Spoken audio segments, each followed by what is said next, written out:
नमस्कार दोस्तों, स्वागत है आप सभी लोगों का। दोस्तों, तैयारी आप सभी लोग की मेंस की कैसी चल रही है? और अच्छा चलना चाहिए, क्योंकि रिवीजन आप करेंगे तो कहीं ना कहीं आपकी जो तैयारी है और बेहतर हो जाएगा।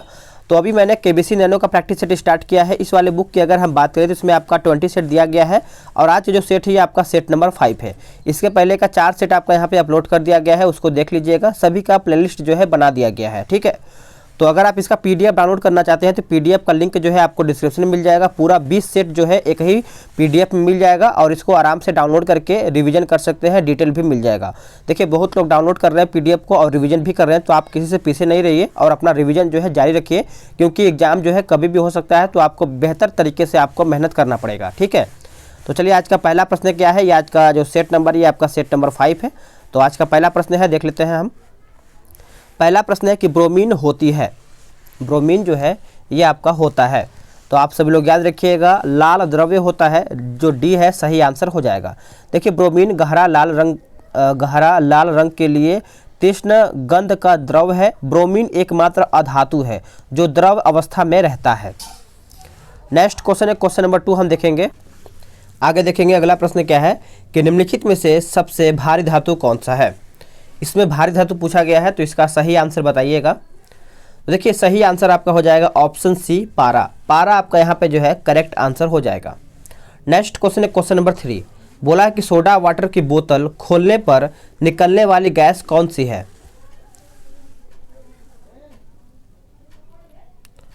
तो सही आंसर आपका हो जाएगा ऑप्शन ए, कार्बन डाइऑक्साइड। आप सब लोग याद रखिएगा, कार्बोनेटर गटर का सोडा वाटर कहते हैं। इसमें मिनरल वाटर में सोडियम बाइकार्बोनेट, पोटेशियम बाइकार्बोनेट या पोटेशियम सल्फेट जैसे विघटित पदार्थ घुले रहते हैं। नेक्स्ट क्वेश्चन है, क्वेश्चन नंबर 4। बोला गया है कि निम्नलिखित में से कौन सा विटामिन प्रतिस्कंदन विषों के प्रतिविष प्रतिकारक के रूप में प्रयोग किया जाता है। सही आंसर आपका हो जाएगा विटामिन के। याद रखिएगा, डी करेक्ट आंसर हो जाएगा। थोड़ा सा यहाँ पे क्वालिटी डाउन है, कोई बात नहीं, आगे आपको क्वालिटी अच्छा मिलेगा। क्वेश्चन नंबर 5 बोला गया है कास्मिक किरणें। कास्मिक किरणें आपका पूछा गया है, तो सही आंसर आपका हो जाएगा आवेशित कण होते हैं। जो कास्मिक किरणें होता है ये आपका आवेशित कण होता है। एक करेक्ट आंसर हो जाएगा। नेक्स्ट क्वेश्चन है, क्वेश्चन नंबर 6। बोला है कि मनुष्य में एफ्लाटॉक्सिन खाद्य विषाक्तन द्वारा सामान्यतः कौन सा अंग प्रभावित होता है। एक बार फिर से पढ़ लेते हैं कि मनुष्य में एफ्लाटॉक्सिन खाद्य विषाक्तन द्वारा सामान्यतः कौन सा अंग प्रभावित होता है। तो कौन सा अंग जो है प्रभावित होता है, तो आप सभी लोग याद रखिएगा, यकृत जो होता है यही आपका प्रभावित होता है। तो डी सही आंसर हो जाएगा। क्वेश्चन नंबर 7 बोला गया है कैरोसिन में निम्नलिखित में से कौन सी धातुएं संग्रहित हैं। सही आंसर आपका हो जाएगा ऑप्शन ए, पोटेशियम और सोडियम, यानी ए जो है सही आंसर हो जाएगा। नेक्स्ट क्वेश्चन, और हाँ एक बात और आप सभी लोग को बता दिया जाए कि जो आपका एडुटेरिया का वार्षिकांक करंट अफेयर निकाला गया था, जो अभी फिलहाल में रिसेंटली निकाला गया था, उसको हम आज से शुरू कर देंगे, यानी सेट नंबर 1 लाएंगे, जो कि 50 क्वेश्चन है करंट अफेयर। देखिए, करंट अफेयर को इग्नोर नहीं कीजिए, क्योंकि करंट अफेयर आपका जो डेली बेस पे कंटिन्यू बेस पे रिवीजन होता रहेगा, तो कहीं ना कहीं आपका करंट अफेयर भी बेहतर होता चला जाएगा। तो करंट अफेयर को आपको ध्यान में रखते हुए चलना है। तो आज हम उस सीरीज को स्टार्ट करेंगे। तो कमेंट करके आप सभी लोग बताइएगा कि उसको कितने बजे स्टार्ट किया जाए, ठीक है। तो बोला गया क्वेश्चन नंबर 8 कि डैश के प्रजनन संबंधित भाग फूल में स्थित होते हैं। तो सही आंसर आपका हो जाएगा ऑप्शन सी, यानी एंजियोस्पर्म्स हो जाएगा, जो कि सी आपका है सही आंसर हो जाएगा। नेक्स्ट क्वेश्चन है, क्वेश्चन नंबर 9। बोला गया कि थर्मस फ्लास्क का रचित तल उष्मा के अंतरण को रोकता है। थर्मस फ्लास्क का रचित तल उष्मा के अंतरण को रोकता है। तो ये आपका हो जाएगा ऑप्शन बी, यानी इन सभी से। याद रखिएगा, इन सभी का मतलब क्या है कि विकिरण से हो जाएगा, चालन से हो जाएगा, संवहन से हो जाएगा, यानी बी उत्तर हो जाएगा। नेक्स्ट क्वेश्चन है, क्वेश्चन नंबर 10। बोला गया कि साधारण नमक जो हम हर दिन खाते हैं उसमें क्या होता है।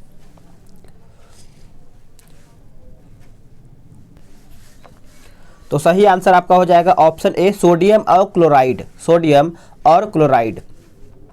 अगला प्रश्न क्या है कि उपग्रह का उपयोग किया जाता है। उपग्रह का उपयोग जो है किया जाता है, तो आप सब लोग याद रखिएगा टेलीविजन के लिए। क्या हो जाएगा? टेलीविजन के लिए, यानी ऑप्शन जो बी है सही आंसर हो जाएगा। नेक्स्ट क्वेश्चन है, बोला गया है कि एक त्रिआधारित अम्ल का अणु भार 176 है, इसका समतुल्य भार होगा कितना? इसका समतुल्य भार की बात करें तो 58.66 होगा, यानी सी उत्तर हो जाएगा। नेक्स्ट क्वेश्चन है क्वेश्चन नंबर 13। बोला गया कि रासायनिक तत्वों के दूसरे तत्वों से योग करने की क्षमता का पता लगाया जाता है किससे? ये आपका किससे पता लगाया जाता है? तो आप सब लोग याद रखिएगा संयोजकता से, जो कि डी है, जो आपका सही उत्तर हो जाएगा, याद रखिएगा। चलिए आगे देखते हैं अगला प्रश्न क्या है। अगला प्रश्न है, किस रक्त वर्ग के व्यक्ति सर्वदाता यानी यूनिवर्सल डोनर कहलाते हैं? यूनिवर्सल डोनर कहलाते हैं, कौन से हैं? तो आपको याद ही होगा, जो कि ओ जो होता है यही आपका सबसे ज़्यादा सर्वाधिक डोनर होता है, जो कि सी उत्तर आपका यहाँ पे हो जाएगा। ये किसी को यानी दे सकता है। अगला प्रश्न है क्या है कि पालक के पत्ते किसके प्रबल होते हैं, यानी जो पालक में क्या सबसे ज़्यादा पाया जाता है? तो आपको पता ही होगा पालक में सबसे ज़्यादा आयरन पाया जाता है, जो कि बी है, सही आंसर हो जाएगा। नेक्स्ट क्वेश्चन है क्वेश्चन नंबर 16। बोला गया है कि निम्नलिखित नेताओं में से किसने क्रांतिकारी संगठन यानी अभिनव भारत समाज की स्थापना किया था? अभिनव भारत समाज की, यानी आप सभी लोग को पता ही होगा विनायक दामोदर सावरकर, यानी बी डी सावरकर हो जाएगा, बी आपका सही आंसर हो जाएगा। नेक्स्ट क्वेश्चन क्या है कि सुरक्षा के लिए मराठों के राजस्व के दावों को किस नाम से जाना जाता है? चलिए बताइएगा सही आंसर क्या होगा? तो इसका उत्तर हो जाएगा ऑप्शन बी, चौथ। चौथ के नाम से जाना जाता है, बी आपका सही आंसर हो जाएगा। नेक्स्ट क्वेश्चन है क्वेश्चन नंबर 18। इसमें आपका बोला गया है कि निम्नलिखित में से किस केस की समस्त संसार में चर्चा हुई और अभियुक्तों के समर्थन में Albert Einstein, H.G. Wells, Harold Laski तथा जूसवेल्ट ने सहानुभूतिपूर्ण जो है टिप्पणी किया था? तो इसका उत्तर आपका हो जाएगा मेरठ षड्यंत्र मुकदमा, जो हो जाएगा सी आपका यहाँ पे उत्तर हो जाएगा। नेक्स्ट क्वेश्चन है क्वेश्चन नंबर 19।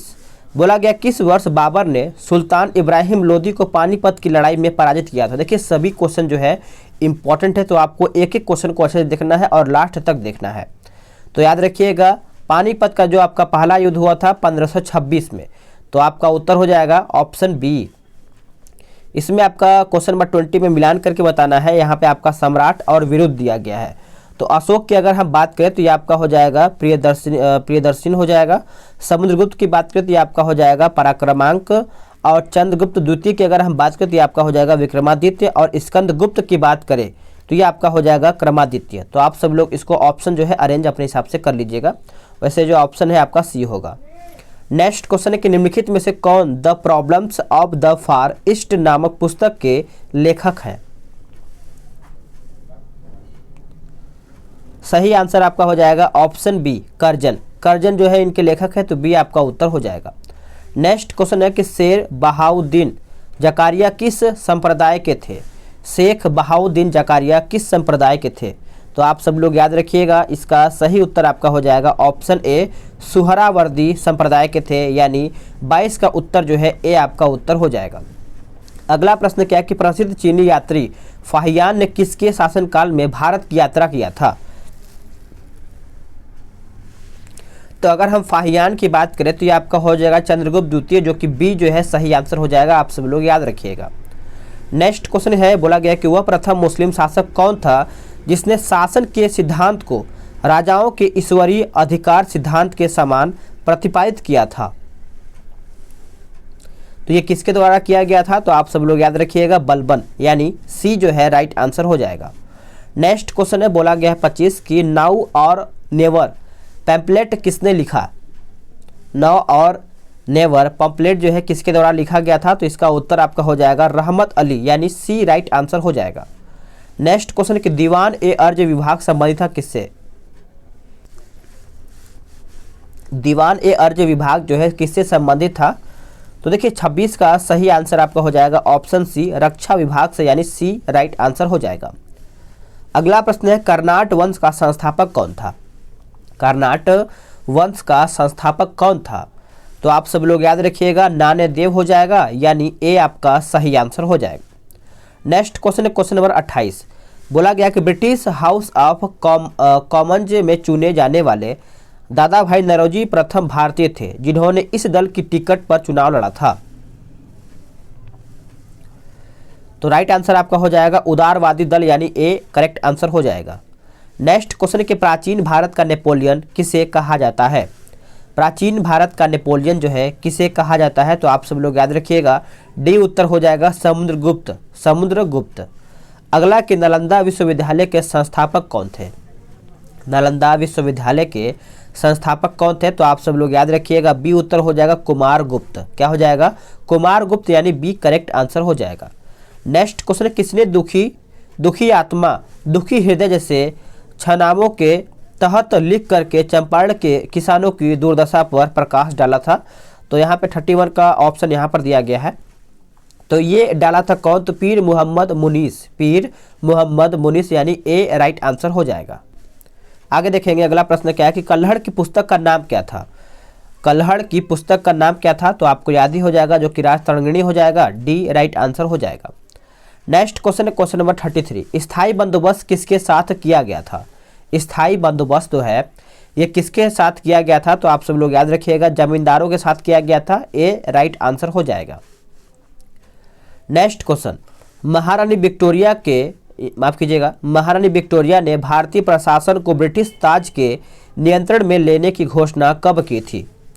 तो ये कब किया गया था? तो याद रखिएगा 1 नवंबर 1858, 1 नवंबर 1858 यानी ए। अगला प्रश्न है कि भारत में पहली बार किसने वार्षिक आय को अनुमानित किया था? वार्षिक आय को अनुमानित किया था, चलिए बताइएगा इसका सही आंसर क्या होगा। करेक्ट आंसर आपका हो जाएगा ऑप्शन ए दादा भाई नौरोजी यानी ए उत्तर हो जाएगा। नेक्स्ट क्वेश्चन है क्वेश्चन नंबर 36, इसमें आपका मिलान करके बताना है। बोला गया कि निम्नलिखित भारतीय मौसम मुख्यालय को उनकी स्थापना के कालक्रम यानी कालानुक्रम में व्यवस्थित कीजिए और नीचे दिए गए कूट से अपने सही उत्तर का चयन कीजिए। तो अगर हम ऑप्शन की बात करें तो इसमें आपका यहाँ पे ऑप्शन जो 36 का है इसमें आपका डी उत्तर हो जाएगा। सबसे पहले आपका यहाँ पे कोलकाता, फिर आपका यहाँ पे शिमला, शिमला के बाद पुणे, फिर लास्ट में आपका नई दिल्ली। तो आपका जो डी है राइट आंसर हो जाएगा। नेक्स्ट क्वेश्चन है कि सबसे अधिक स्थित पारिस्थितिकीय तंत्र कौन सा है? सबसे अधिक स्थित पारिस्थितिकीय तंत्र कौन सा है? तो करेक्ट आंसर आपका हो जाएगा सागरी यानी महासागर। नेक्स्ट क्वेश्चन कि धुआं में आंखों को प्रभावित करने वाला कौन सा शक्तिशाली उत्तेजक होता है? उत्तेजक होता है तो कौन सा है शक्तिशाली? तो आप सब लोग याद रखिएगा, डी उत्तर हो जाएगा पैराक्सी एसिटाइल नाइट्रेट हो जाएगा, जो कि डी करेक्ट आंसर हो जाएगा। नेक्स्ट क्वेश्चन है क्वेश्चन नंबर 39, निम्नलिखित विद्युत चुंबकीय विकिरणों में से किसकी ऊर्जा अधिकतम होती है? किसकी ऊर्जा अधिकतम होती है? तो ये आपका हो जाएगा ऑप्शन डी एक्स किरणें का सबसे अधिक होता है।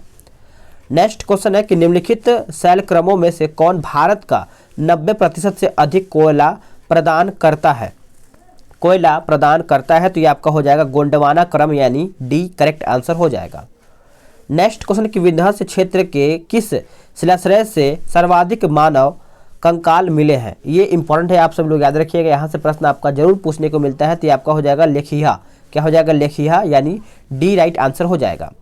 इसमें आपका पूछा गया है कि निम्नलिखित युग्मों में से कौन सा सही सुमेलित नहीं है? यहाँ पे गलत पूछा गया है, उद्योग और आपका यहाँ पे स्थान दिया गया है। तो कागज आपका देखा जाए तो ओंटारियो सही है। सूती वस्त्र जो है आपका डेट्रॉइट, ये आपका गलत है, ये आपका ओसाका कोबे होना चाहिए, जो कि यही आपका गलत हो जाता है। और जो आपका रासायनिक है ये आपका टेक्सटाइल सही है, और मोटर कार ये आपका नागोया, ये भी आपका सही है, याद रखिएगा। चलिए आगे देखते हैं अगला प्रश्न क्या है कि निम्नलिखित बांधों में से कौन बेतवा नदी पर बनाया गया है? Very important. तो बेतवा नदी आप सब लोग याद रखिएगा, 43 का सही आंसर क्या होगा? देखिए, राजघाट परियोजना के तहत उत्तर प्रदेश के ललितपुर जिला में बेतवा नदी पर राजघाट के समीप 10.79 किलोमीटर लंबा तथा 43.8 मीटर ऊंचा राजघाट बांध का निर्माण किया गया है। तो आपका उत्तर जो है राजघाट बांध हो जाएगा। नेक्स्ट क्वेश्चन है कि निम्नलिखित देश में से कौन सा बॉक्साइट का सर्वाधिक उत्पादक है? तो सही उत्तर आपका हो जाएगा option B Australia. Next question इसमें आपका मिलान करके बताना है। क्वेश्चन नंबर 45 का हम देखेंगे तो इसमें आपका क्या उत्तर होगा देख लेते हैं। देखिए, कागज जो है ये आपका हो जाएगा टीटागढ़ में हो जाएगा, और सीमेंट जो है ये आपका हो जाएगा लखेरी में, लोहा और इस्पात जो है ये आपका हो जाएगा भिलाई, और जो आपका खनिज तेल शोधक शाला जो है ये आपका हो जाएगा अम्बाला यानी मुकुल। नेक्स्ट क्वेश्चन है क्वेश्चन नंबर 46, बोला है कि निम्नलिखित में से कौन सी खरीफ फसल नहीं है, यानी खरीफ फसल पूछा गया कौन सा नहीं है। तो जो यहाँ पे 46 का बात करेंगे हम, तो इसमें आपका सरसों जो है ये आपका खरीफ फसल के अंतर्गत नहीं आता है, बाकी आपका कपास आता है, मक्का आता है, मूंगफली, ये सब आपका खरीफ फसल के अंतर्गत आ जाता है। भारत की सर्वाधिक बड़ी जनजाति क्या है, वेरी इंपॉर्टेंट, ये कहीं ना कहीं प्रश्न आपको देखने को मिलता है, तो आपका उत्तर हो जाएगा option B, Gond. Next question है, बोला गया है कि निम्नलिखित में से कौन सा देश भौगोलिक क्षेत्र की दृष्टि से सीमा रहित सबसे बड़ा देश है, सीमा रहित सबसे बड़ा देश है। तो आप सब लोग याद रखिएगा, इसका उत्तर हो जाएगा जापान, फिर आपका यहाँ पे फिलीपींस आता है, फिलीपींस के बाद आपका यहाँ पे न्यूजीलैंड आता है, न्यूजीलैंड के बाद आपका यहाँ पे क्यूबा आता है। अगला प्रश्न है क्वेश्चन नंबर 49 कि राजस्थान राज्य का खेतड़ी बेल्ट किसके लिए प्रसिद्ध है, किसके लिए प्रसिद्ध है। तो आप सब लोग याद रखिएगा तांबा खनन, यानी ए आपका सही उत्तर हो जाएगा, याद रखिएगा। चलिए आगे देखते हैं अगला प्रश्न क्या है। अगला है कि भारत में यरलुंग जंगबो नदी को किस नाम से जाना जाता है। क्वेश्चन नंबर 50 का राइट आंसर क्या होगा। तो सही आंसर आपका हो जाएगा ऑप्शन सी, ब्रह्मपुत्र। ब्रह्मपुत्र नदी को तिब्बत में यरलुंग जांगपो नदी के नाम से जाना जाता है, इसे तिब्बत में सांगपो भी कहा जाता है, सांगपो। नेक्स्ट क्वेश्चन है कि अरब सागर के पानी का औसत खारापन कितना है। औसत खारापन पूछा गया है, तो आपका 25 होता है, जो कि 25 पीपीटी होता है, सही आंसर आपका ए हो जाएगा। इसमें भी आपका मिलान ही करके बताना है क्वेश्चन नंबर 52 का, तो हम सभी लोग देख लेते हैं इसमें किस तरीके से मैच क्या करेगा। अगर हम बाढ़ की बात करें तो ये आपका हो जाएगा उत्तर प्रदेश तथा बिहार के मैदान में। भूकंप आपका होता है हिमालय का गिरिपात क्षेत्र में। अगर सूखा की बात करें तो ये आपका मध्य पूर्वी भारत हो जाएगा, और चक्रवात की बात करें तो ये आपका हो जाएगा झारखंड तथा उत्तरी उड़ीसा हो जाएगा। तो ऑप्शन जो है आपका बी उत्तर हो जाएगा। आगे देखेंगे क्वेश्चन नंबर 53 कि कोरबा कोयला क्षेत्र अवस्थित है, कोरबा कोयला क्षेत्र अवस्थित है। तो सही आंसर आपका हो जाएगा ऑप्शन बी, छत्तीसगढ़ में। क्या हो जाएगा, छत्तीसगढ़, यानी बी सही आंसर हो जाएगा। नेक्स्ट क्वेश्चन है कि माउंट एटना है, माउंट एटना आपका पूछा गया है। चलिए बताइएगा कि माउंट एटना है। देखिए सही आंसर की अगर हम बात करें तो ये आपका हो जाएगा ऑप्शन सी हो जाएगा, एक ज्वालामुखी है, यानी सी जो है राइट आंसर हो जाएगा। नेक्स्ट क्वेश्चन है क्वेश्चन नंबर 55, निम्न में से कौन सी आग्नेय चट्टान नहीं है। निम्न में से आग्नेय चट्टान आपका कौन सा नहीं है। तो याद रखिएगा आपका उत्तर हो जाएगा ऑप्शन डी, यानी सैल। सैल जो है आपका आग्नेय चट्टान के अंतर्गत नहीं आता है।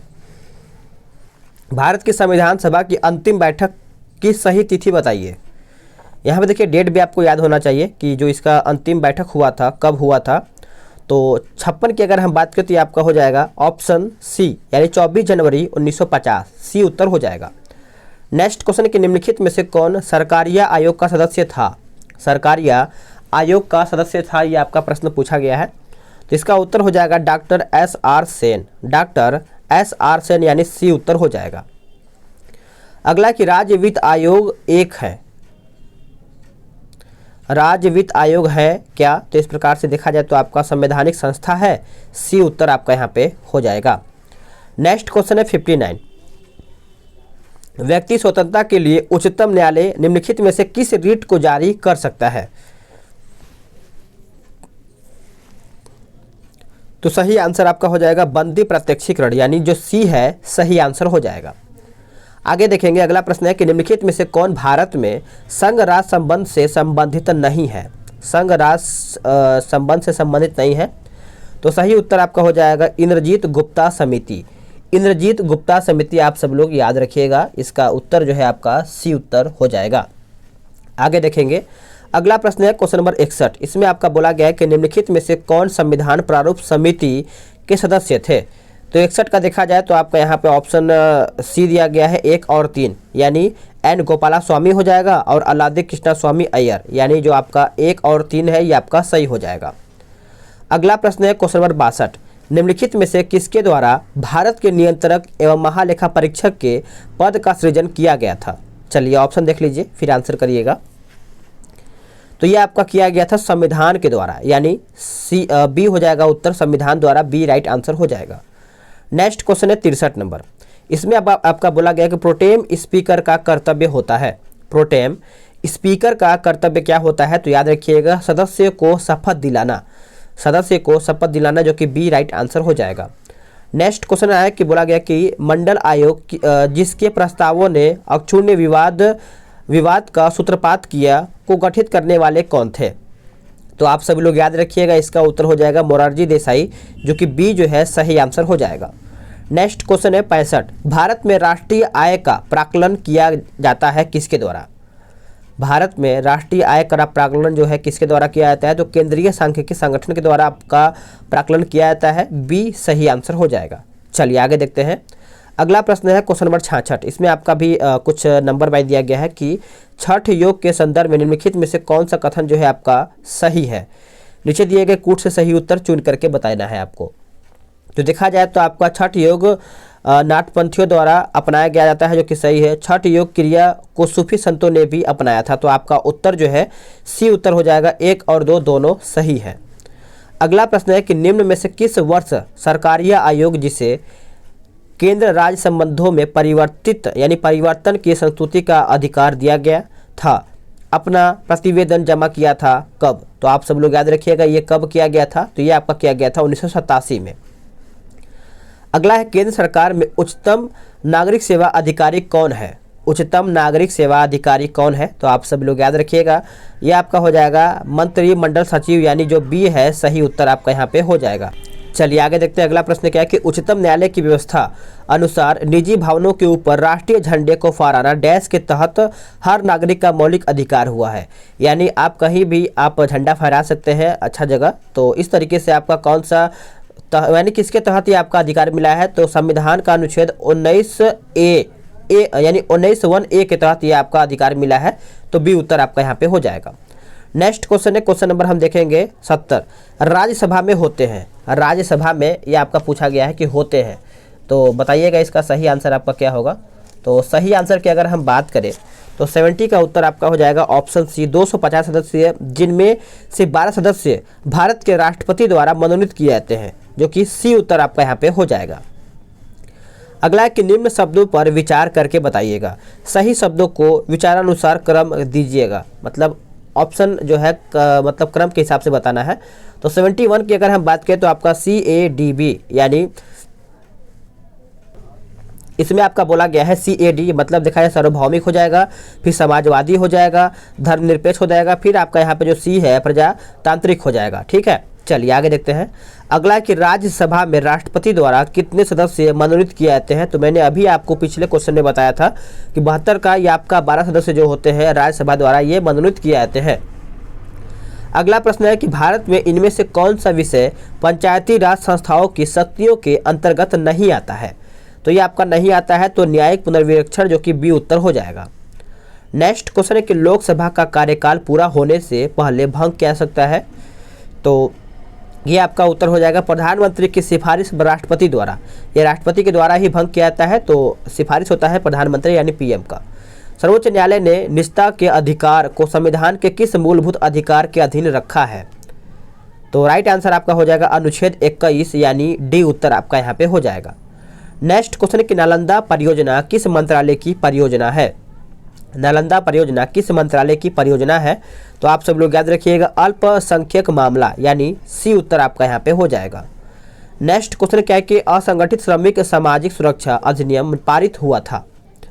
तो ये आपका पारित हुआ था 2008 में, आपका उत्तर जो है सी उत्तर हो जाएगा। नेक्स्ट क्वेश्चन है कि निम्नलिखित में से कौन सा भारत में भूमि सुधार का हिस्सा नहीं है।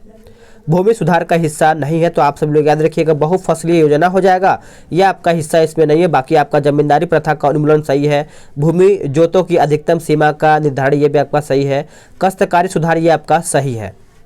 अगला है किसी देश की आर्थिक वृद्धि की सर्वाधिक उपयुक्त माप पूछा गया है। उपयुक्त माप, तो इसका उत्तर आपका हो जाएगा प्रति व्यक्ति उत्पाद यानी डी राइट आंसर हो जाएगा। निम्नलिखित में से कौन माल के आयात हेतु विदेशी विनिमय की स्वीकृति देता है। तो इसका ऑप्शन जो है यहाँ पे दिया गया है, देख लेते हैं। इसका सही आंसर आपका क्वेश्चन नंबर 80 का हो जाएगा, याद रखिएगा सी हो जाएगा भारतीय रिजर्व बैंक, यानी करेक्ट आंसर आपका सी हो जाएगा। नेक्स्ट क्वेश्चन है कि निम्नलिखित में से कौन सी एक लघु उद्योग की समस्या नहीं है। लघु उद्योग की समस्या नहीं है, तो उत्तर आपका हो जाएगा हड़ताल एवं तालाबंदी, ये आपका उत्तर जो है सही हो जाएगा। अगला प्रश्न है क्वेश्चन नंबर 82 कि हरित विकास का लेखक है। हरित विकास का लेखक है। तो आप सब लोग याद रखिएगा, इसका उत्तर आपका हो जाएगा ऑप्शन डी, WM एडम्स हो जाएगा, जो कि डी उत्तर आपका यहाँ पे हो जाएगा। इसमें आपका बोला गया है कि निम्नलिखित में से कौन सी एक विशिष्टा एकता व्यवस्था की नहीं है। तो आंसर आपका हो जाएगा एकता से एकत्रित राजस्व सीधा सुल्तान के खाते में जाती थी, तो यानी उत्तर आपका सी उत्तर हो जाएगा।